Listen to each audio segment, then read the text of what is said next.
Hey, what's going on, guys? The Horror Man back with the next review of the Fangoria Challenge. This time, Jason and I watched When a Stranger Calls.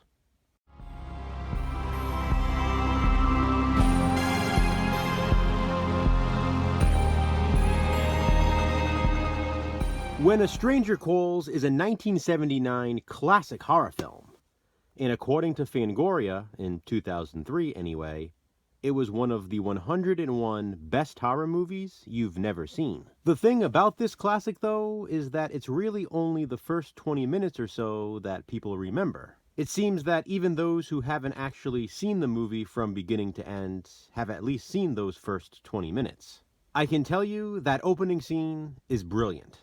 It's truly terrifying. Maybe one of, if not the most terrifying opening scene in cinema history. The Scream franchise, specifically the first movie, definitely owes a debt of gratitude to this one. When a Stranger Calls opens with high schooler Jill Johnson, played by Carol Kane, babysitting for Dr. and Mrs. Mandrakis. They have two young children, a boy and a girl, ages 4 and 3. Jill is babysitting alone, and the children are upstairs, supposedly sound asleep. She begins receiving phone calls throughout the night from a man with a creepy voice asking her, "Have you checked the children?" He calls back and asks again.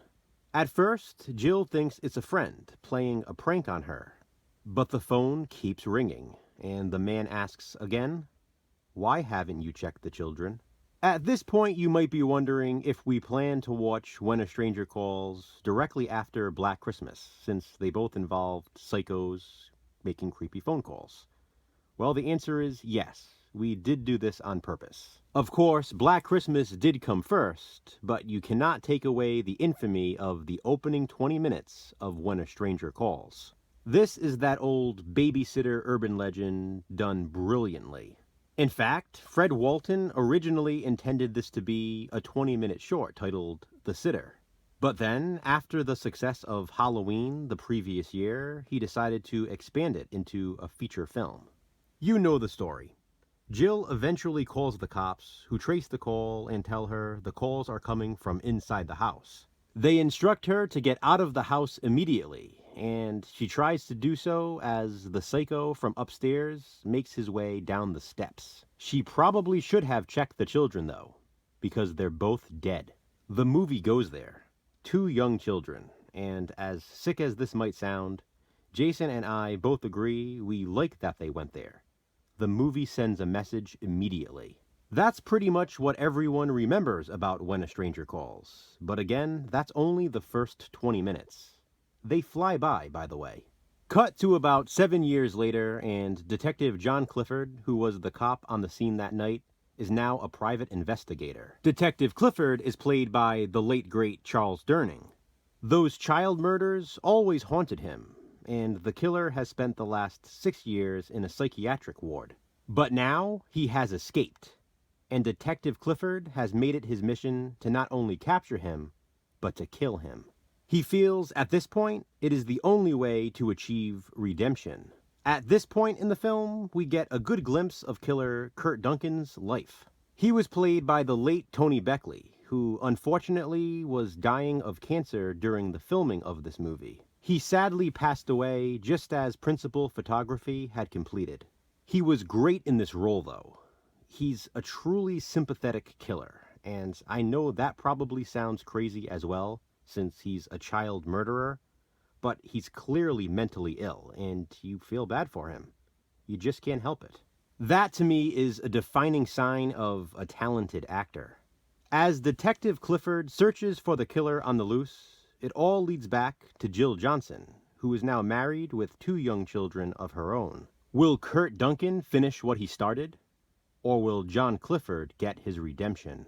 When a Stranger Calls is a solid film, and it's a shame that people only remember the opening scene.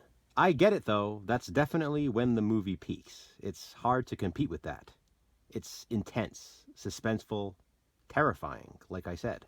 But the rest of the movie does tell a good story, and it all leads up to a thrilling conclusion.